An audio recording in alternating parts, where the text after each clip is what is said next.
standing by in Sydney. Rochelle, what is in this deal exactly that Facebook has reached with the Aussie government? Well, as you said, Delano, Facebook has backed down from its controversial news blackout and is back at the negotiating table with news outlets to pay for content. The social media giant reversed the news ban after the Australian government agreed to make some last-minute changes to a proposed media bargaining law. The amendments actually paved the way for Facebook and Google to avoid the code altogether if they can show that they've signed enough deals with news outlets before the code becomes law. The government will consider existing commercial agreements made with news outlets before the tech platforms are named or designated under the code. So, as I said, it may not even apply to them in the end. And we know that from Treasurer Josh Frydenberg that Facebook is currently trying to cut several deals with some of the country's biggest media companies. In fact, earlier today, it signed its very first deal with Seven West Media, which is one of the country's biggest players.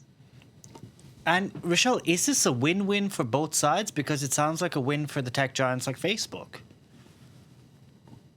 Indeed, there is a lot of chatter here about whether this is a win for tech titans like Google and Facebook or whether this is a win for the Australian government.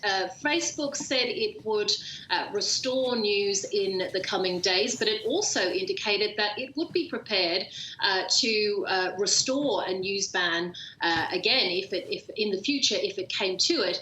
In a press conference earlier today, though, Treasurer Frydenberg said that key measures of the proposed code remain and that it remains a world-first code.